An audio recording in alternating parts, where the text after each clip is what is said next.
집중 토론 문학진 안영환 전 국회의원과 함께 국회 상황과 정치 현안 살펴보겠습니다. 안녕하십니까? 네, 안녕하세요. 자, 원내대표 교섭단체 대표연설 들어가기 전에 오늘 아침 정진석 대통령 비서실장이 대통령실 직원들 이제 조회를 했다고 그래요. 4월에 취임한 이후 첫 조회라고 하고 한 20분 정도 진행이 됐는데 여기에서 이번 주 월요일에 국회 개원식이 있었지 않습니까? 거기에 이제 윤 대통령이 불참한 것과 관련해서 자신이 불참을 건의했다. 이런 취지의 설명을 했습니다. 국회에 가면은 대통령을 향한 조롱, 야유가 난무할 텐데 어떻게 가라고 하느냐. 국회가 정상화되기 전에는 대통령께 국회 가시라는 말씀을 드릴 자신이 없다. 이제 이런 취지로 말씀을 하셨는데 여기에 대해서는 어떻게 보셨는지요? 저 정진석 실장 전에 국회 상임위에서 이제 같은 외통위였죠. 네. 활동도 했었고 국회 부의장도 하셨죠. 뭐 그 후에 이제 부의장 네. 했는가 그런데 뭐 조금은 알아요 개인적으로. 네. 이렇게 아주 친하게 지낸 뭐 그랬다고는 할 수 없고 근데 좀 의외인데요. 난 여기 와서 이제 지금 그 얘기를 들었는데 네. 대통령도로 국회 개원식을 가지 말라고 자신이 건의를 했다. 대통령이 물론 이제 야당과 이제 관계가 껄끄럽고 뭐 험악하기도 하고 뭐 이렇기 때문에 국회 오면 또 뭐 다수 의석을 야당이 점유하고 있고 뭐 이렇게 반기지는 않겠죠 국회에서. 예. 그 분위기가. 그런데 과거 예를 보면 예. 이 국회하고 그 국회를 여당이 그 절대 다수 의석을 차지한 적도 그랬잖아요. 예. 이제 뭐 여소야대 뭐 이렇게 막 이제 뒤바뀌고 그랬는데 지금은 여소야대인데 항상 그렇게 좋을 수는 없단 말이에요. 예. 그렇잖아요. 여기 더더군다나 이 의회 민주주의를 우리가 하고 있으면서 의회라는 게 원래는 이게 이제 협치해야죠 물론. 예. 그런데 또 대결이 있지 않을 수가 없어요.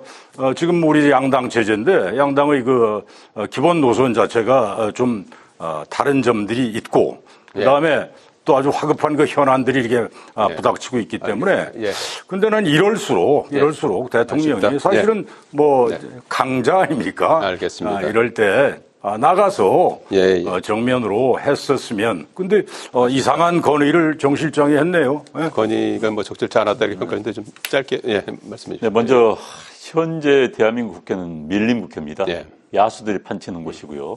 특히 뭐 국회의원들이 조롱, 야유, 고성하는 건 뭐 기본이 돼 있었고 또는 이제 현재 최근의 현상은 자기들의 지지자들 팬덤을 향하여 상대방을 공격하는 팬덤형 공격이 많습니다. 뭐 상임위에서 살인자, 대통령 부부의 살인자라고 외치니까 최고위원 선거에서 유리하게 된다든지 그렇기 때문에 아마 대통령이 이번에 갔더라면 유사한 현상이 벌어졌을 것입니다. 아마 저는 그렇게 예측합니다. 저는 그럼에도 불구하고 대통령이 참석해서 의연한 모습을 보여줬더라면 그렇게 조롱하고 고성하는 야당 의원들이 예의 없는 의원들, 예의 없는 정치인을 오히려 비난을 받지 않았을까 싶습니다. 자, 오늘과 내일 이제 원내대표 교섭단체 대표연설이 시작이 됐는데요. 박찬대 원내대표가 오늘 이제 먼저 연설을 했습니다. 헌정질서 회복 필요성 강조했고 정부 야당을 향해서 25만 원 지원법 그리고 딥페이크 성범죄 관련 입법 등에 대해서 문제를 언급했고요. 특히 이제 최근에 응급실 관련한 의료 대란에 대한 국민적 불안감이 커지고 있지 않습니까? 이와 관련해서 박찬대 원내대표가 여야의 정이 참여하는 협의체를 구성하자 이렇게 제안을 했거든요. 이 문제에 대한 좀 해법이 될 수 있을까요? 어떻게 보셨는지? 그렇게 해야죠. 지금 뭐 의료 대란이라고 그러잖아요. 뭐 응급실도 제대로 갈 수도 없고 뭐 진짜 뺑뺑이 돈다 뭐 이런 얘기들이 있고 저는 윤 대통령이 며칠 안 됐죠. 신년 기자회견 형식이었나요? 신년 기자들 앞에서 국민 앞에서 이 의료 지금 대란에 대해서 그냥 원활하게 돌아가고 있지 않느냐 뭐 이렇게 얘기를 했죠. 그래서 뭐 각종 언론이 다 참 별에서 온 사람 아니냐. 도대체 이 현장을 몰라도 너무 모른다. 뭐 어떤 보고를 받았길래 그런 인식을 갖고 있느냐. 이제 이런 얘기들을 하는데 정말 큰 일이죠. 더더군다나 이제 추석 연휴 지금 앞두고 있잖아요. 그때 만약에 이 사태가 계속 이렇게 된다면 정말 대란이 벌어지죠. 누군 그렇게 얘기를 했더라고. 이게 진짜 죽고 사는 문제가 생명이 걸린 문제잖아요. 네. 이게 빨리 해결이 안 되면 정말 정권 차원에서도 정말 위기 국면 올 수 있다. 뭐 그런 얘기들도 하고 그러던데 나는 그렇다고 봐요. 그래서 이거는 정말 시급히 지금 뭐 저 비상협의체 뭐 주문했다고 그러는데 박찬대 대표가 해야 됩니다. 해서 빨리 하여튼 이 물꼬를 터야 돼요. 해결점을 찾아야 됩니다. 이거 언제까지 이렇게 그냥 평행선 달릴 겁니까? 빨리 해야 합니다. 여야 없죠, 이거는. 예. 어떻게 좀 정부 여당에서도 호응할 수 있을까요? 어떻게 보시는지요? 저도 필요하다고 봅니다. 예. 그동안 정치권에서 이 문제에 대해서 손을 놔왔었지요. 본인들의 정책 유불리 계산을 하면서 나왔는데 이제는 이게 정책의 문제를 넘어서 정치의 문제가 됐습니다. 예. 당연히 국회에서 다뤄야 되는 거고요. 예. 제1야당이 책임을 지고 나서야 되는 겁니다. 다만 여기에 이제 국민들의 불안과 불평을 이용한 정치적 의도, 목적이 있어서는 절대 안 되고요. 그야말로 국민들의 불안, 불평을 해소시킬 수 있는 그런 취지에서 머리를 맞대고 논의는 필요하다고 보여집니다. 정치적 목적은 없어야겠죠. 알겠습니다. 자, 지금 해병대원 특검법과 관련해서도 오늘 국민과 약속을 지킬 차례다고 이제 언급을 했는데 야당에서는 어제 네 번째 해병대원 특검법을 발의했습니다. 그 앞에 두 개는 이제 폐기가 된 상태고 두 개는 발의가 돼 있는 상태고 어제 올라온 이제 그 해병대원 특검법은 한동훈 대표가 얘기했던 대로 대법원장이 추천하는 거는 그대로 이제 수용하되 다만 이제 야당에서 4명 중에 2명으로 압축할 수 있는 권한을 주고 야당에 그리고 또는 뭐 아무도 하나도 마음에 안 들 경우에 이제 비토권까지 부여하는 그런 내용을 담았는데 일단 국민의힘에서는 수용 불가 입장을 밝히고 한동훈 대표도 뭐 기존의 특검법하고 뭐가 다르냐 하면서 수용 불가 입장을 밝힌 상황입니다. 이 문제는 어떻게 처리가 될까요? 저는 이거 한동훈 국민의힘 대표의 책임이 난 크다고 봐요. 왜냐하면 그 7월 그 국민의힘 전당대회 때 대표 후보로 나와서 말하자면 그 대당원 약속이고 대국민 약속을 한 바가 있거든요. 제3자 추천 특검을 최상병 특검을 자기가 발의하겠다. 그런데 지금 당내 사정이 뭐 친윤이네 친한이네 뭐 시끄러운데 거기서 지금 얽혀가지고 지금 발의조차 좀 못하고 있잖아요. 한동훈 대표가. 의원들, 자기는 뭐 의원 아니라도, 당 대표면, 당의 그 의견을 모아서 자기가 리드해야 되는데 전혀 한 발자국도 못 나오고 있잖아요. 그래서 이게 지금 이 공수처 수사 결과 보고하자는 게 추경호 원내대표 지금 얘기인 것 같아요. 아마 그렇게 가는 것 같아. 그러면 이 한동훈 대표가 도대체 이게 지금 야당에서 한 국민과 약속을 지킬 차례다 하는 얘기는 그 전당대회 때 당신이 했던 그 약속을 얘기를 하는가 말이에요. 그 제3자 추천 특검 발의해라 말이야. 근데 왜 안 하느냐 이거지.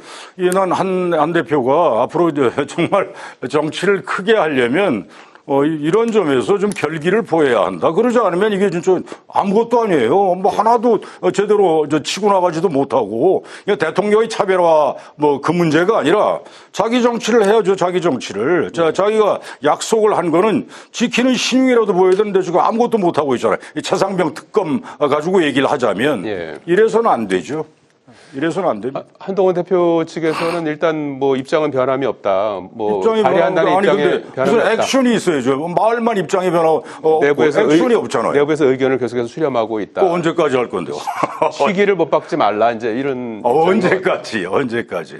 윤 대통령 임기 끝날 때까지 그건 나는 그 한동훈 대표의 정치력 또는 지도력 여기에 굉장히 좀 취약점을 보이고 있다 이렇게 봐요. 민주당으로서는 그 뭐라고 그럴까요? 시간의 한계라고 그럴까요? 이게 이제 9월 말까지라고 봐야 되나요? 9월까지는 이 법안을 통과시키겠다는 목표인 것 해야죠. 같아요. 이게 뭐 하는 겁니까 도대체. 그리고 저 팩트는 거의 나왔어요. 이 용산에서 전화가 무슨 7070인지 뭐 이렇게 가고 외압이 있었고 이제 이거 나왔는데 이거 제대로 수사를 해서 밝혀야죠. 우리 젊은 병사가 그렇게 애꿎게 죽었단 말이에요. 벌써 1년 지났죠. 그죠? 네. 이거 뭐 하는 거예요, 이게? 그러면 여당 대표면 이게 굉장히 국민들이 주시하는 문제인데 이렇게 미적미적 해가지고는 제가 보기에는 한동훈 대표 정치적 미래 없습니다. 이렇게 하면. 예, 빠르게 결단을 내려야 된다. 이렇게 그럼요. 보내주셨는데요. 예. 네, 뭐 3자 추천 특검론이 이제 논란이 되고 있는데요. 근데 야당도 받으려면은 뭐 한동훈 대표가 제시한 대법원장이 추천한 걸 그대로 받으면 됩니다. 그런데 거기에 또 꼼수를 부렸습니다. 예. 4명이 대법원장이 추천하면 또 야당이 걸리게 만들고 예. 또 그 비토권을 주기로 하고 그러면 본래 야당이 주장했던 것과 별 다른 게 없는 겁니다. 예. 물론 이것이 협상용 카드라면은 뭐 검토의 여지가 있습니다만 그렇지 않고 이것을 원안으로 계속 밀어붙인다고 한다면은 별 상관이 없는 거죠. 대법원장이 추천했을 때 자기들이 마음에 안 드는 사람이 있으면은 걸러내고 아니면 비토를 놔버리면 무슨 필요가 있습니까? 또 되돌표만 계속 되는 문제이기 때문에 예. 야당도 이것을 여당 흔들기로 활용할 생각을 버리고 정할 생각이 있다면 한동훈 대표 상의해서 그걸 받아주면 되는 거 아니겠습니까? 그래서 이거에 대해서는 야당도 제고가 필요하다고 보여집니다. 예, 한동훈 대표가 이제 주장하는 그 내용을 어느 정도 수용을 해서 틀었지요. 한다고 한동훈 그러면은 대표는 예. 대법원장이 추천한 것을 추천을 하면은 그 가운데서 대통령이 뽑는 것으로 예. 지명하는 것으로 돼 있었는데 예. 그걸 야당이 한번 거르고 또 거기서 비토권 행사하도록 한번 틀었습니다. 왜곡시켰죠. 겉보기에는 제 3자 특검 뭐 논처럼 보이지만은 그렇지 않다 이겁니다. 예. 민주당 입장에서는 한동훈 대표가 스스로 발의하면 되지 않느냐 이런 주장을 하는 것 같아요. 지금 당내 정리가 안 된 것 같습니다. 논의가 있어야 되죠. 내부 정리를 거치면 어떤 결론이 나오겠죠. 예. 근데 난 그 국민의힘이 이렇게 국민적 관심이 집중돼 있는 이런 중요한 문제를 가지고 여야가 이제 첨예하게 맞붙는 지금 그 크게 또 두 개 아닙니까? 예. 이 해병대 최상병 사건하고 김건희 특검법 관련한 거. 왜 이렇게 입장 정리가 제대로 안 되느냐? 이건 용산 입김 때문이지 않는가? 용산 눈치 보느라고, 대통령 눈치 보느라고. 그래가지고는, 그러고 나는 며칠 전에 한동훈 대표하고 이재명 대표 대표회담 했잖아요. 예. 난 거기서 뭐 했는지 모르겠어요. 대표 둘이 앉아가지고 뭐 2시간 이상 했지 않습니까? 예. 그리고 따로 또 뭐 3시간, 얘기도 예. 했다고 그러는데 예. 난 이렇게 중요하게 얽혀있는 문제를 풀기 위해서 그런 대표회담이 필요했던 거다 이렇게 보는데 뭐 한 겁니까 도대체? 그냥 폰만 잡은 거예요? 뭐 앞으로 그냥 말로만 뭐 여야가 뭐 협의해서 하기로 했다 뭐 그런 거나 발표가 나왔던 것 같은데 네. 말로만은 뭐 합니까? 이 중요한 문제에 대해서 양당 대표가 정말 이렇게 내밀한 예. 그 대화를 통해서 좀 해결점을 찾아내야죠. 전혀 좀 안 되고 있잖아요. 난 그 대표회담 왜 했는지도 모르겠다 싶어요 지금. 예. 현재로서는 이제 해병대 특검법 이 문제는 기존에 이제 폐기까지 이렇게 밟았던 대통령 거부권과 이제 다시 이제 재의결까지 해서 현재로서는 조금은 좀 또 같은 또 길을 갈 가능성이 현재로서는 큰 상황이고 그렇죠. 예, 여야 그 이후에, 합의가 예. 없이 법안이 또 본회의를 통과한다고 하면 예. 뭐 대통령이 제의권을 행사해서 다시 한번 과거 1차, 2차 때와 똑같은 상황이 되풀이될 수밖에 없는 것이죠. 여야 간 합의가 필요합니다. 예. 자, 그러면 또 민주당은 또 국정조사까지 이제 뭐 갈 수 있다. 이제 이렇게 지금 운을 띄우는 그런 상황입니다. 앞으로도 계속 좀 이 문제는 논란이 될 것 같고요. 이재명 대표가 꺼낸 계엄 준비설 파장이 일파만파 커지고 있습니다. 그런데 요 며칠 사이를 보면은 민주당이 약간은 좀 숨고르기 한다고 할까요? 톤다운 하는 그런 분위기입니다. 역풍을 좀 이제 우려한 그런 것이다. 이런 분석도 나오고 있고 대통령실에서는 대표직을 골라 국민의힘에서는 대국민 사과를 언급하면서 이제 공세를 펴고 있는 모습인데요. 이 계엄 준비설 관련해서는 어떤 평가를 하고 계시는지요? 아마 뭐 이렇게 들리는 얘기에 따르면 윤 대통령이 서울에 있는 뭐 충암고등학교 나왔다죠. 네. 근데 이번에 군 요직을 김용현 경호처장을 국방장관 지금 지명을 했잖아요. 여기가 충암고등학교란 학교에 김 후보자가 지금 장관 아직 취임 안 했죠. 네. 하여튼 김용현 전 대통령 경호처장이 1년 선배인가 그렇고. 네. 그다음에 뭐 군 내에 이 충암고 라인이 있다 뭐 이제 이런 얘기들이 구체적으로 이름까지 쭉 나오는데 네. 그런데 이 김용현 전 경호처장이 대통령 경호처장이 얼마 전에 특전사령관하고 방첩사령관, 옛날 기무사령관. 네. 그 옛날 그 기무사령관이죠. 이 방첩사령관하고를 뭐 한남동 경호처장 공관으로 불러서 뭐 근데 이 사람들이 특전사령관은 아니고 방첩사령관도 지금 그 충암고 라인이라는 거예요. 예. 그래서 왜 이런 이제 그런 걸 아마 야당에서는 이제 첩보 수준에서 이제 이 캐치를 한 것 같아요. 예. 그래서 더더군다나 지금 뭐 전에도 우리가 뭐 요즘 항상 얘기하잖아요. 탄핵이라는 게 지금 길거리 다니는 강아지도 얘기하는 얘기처럼 돼버렸잖아요. 예. 윤 대통령 탄핵. 이제 이런 상황과 맞물리면서 이런 모임이 내밀한 모임이었겠죠. 네. 그 사람들끼리 그 분해 요직에 있는 사람들이 이런 거니까 이제 상상 차원에서 아니면 추리 차원에서 뭐 그 계엄 준비서를 얘기를 내놓은 것 같은데 네. 야당이 지금 더더욱 진전된 얘기를 못하는 거는 사실은.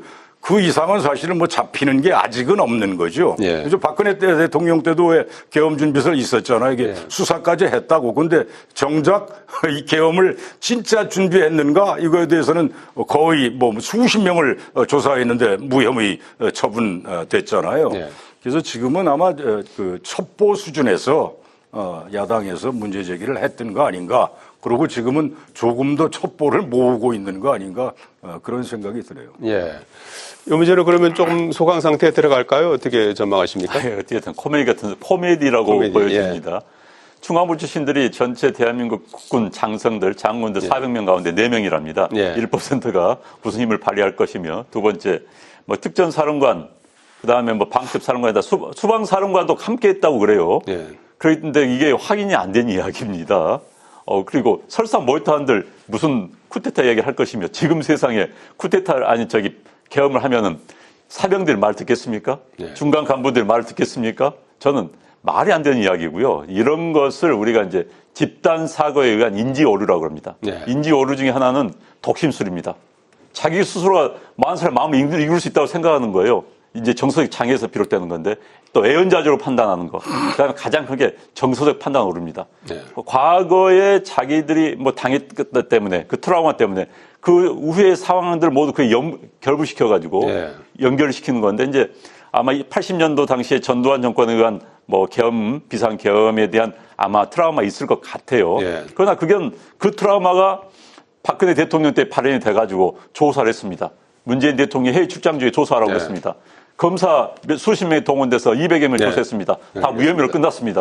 그런 일이 또 반복되고 있는 이런 트라우마에 비롯된 인지 오류의 집단 사고에 오릅니다. 네. 트라우마에서 비롯된 인지 오류다. 뭐 법적으로도 현실적으로도 쉽지가 않죠. 불가능하죠. 이게 국회에서 이제 제적 과반으로 해제시킬 수 있는 거니까. 국회의원의 과반수가 동의를 하면은 해제를 할 수가 있습니다. 그럼 또 그러기 위해서 체포한다는 거 아닙니까? 체포하기 위해서는 불체포 특권이 있죠. 국회의 동의를 받아야 되는 겁니다. 네. 불가능한 일을 현실처럼 아까 말씀드린 독심술을 가지고 애연을 하고 있는 경우가 되겠습니다. 예, 실현 불가능한 얘기다.